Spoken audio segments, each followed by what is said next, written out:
So అగ్ని పరీక్షలో day 2లోనే ఒక లొల్లు అయింది మీ అందరికి, లైక్ ఇన్ఫ్లుయెన్సర్స్ కామనర్స్. దీని మీద వాట్ ఈస్ యువర్ స్టాండ్? నువ్వు ఇన్ఫ్లుయెన్సర్ కాదు అంటున్నావు, బట్ నీకు 3 lakhs ఫాలోవర్స్ ఉంటే నువ్వు ఇన్ఫ్లుయెన్సరే కదా, నీకు అడ్వాంటేజ్ అనేది ఓట్స్ పరంగా ఉంటుంది కదా.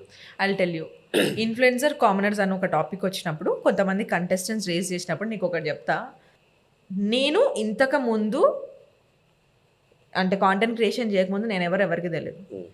నేను ఇన్ఫ్లుయెన్సర్ అని ఎక్కడ ఒప్పుకోలేదు, ఇప్పటికి కూడా ఒప్పుకోలేదు. నేను ఒక కాంటెంట్ క్రియేటర్ అంతే. ఏదైనా సబ్జెక్ట్ తీసుకొని దాని గురించి మాట్లాడడము, నా ఓన్గా ఒక కాన్సెప్ట్ రాసి కాంటెంట్ క్రియేట్ చేసుకోవడం, నీకు నవ్వు వస్తే నవ్వు, కోపం వస్తే కోపం, వాట్ ఎవర్ ఇట్ ఈస్, నేను ఎట్లున్నానో అట్లా కాంటెంట్ క్రియేట్ చేస్తుండే. అది జనాలకు నచ్చింది. మళ్ళీ మళ్ళీ చూడాలనుకున్న వాళ్ళు ఫాలో చేశారు, తిట్టుకోవాలనుకున్న వాళ్ళు ట్రాల్ చేశారు. థింగ్స్ వేర్ గోయింగ్ 2 years నుంచి ఇదే నడుస్తుంది.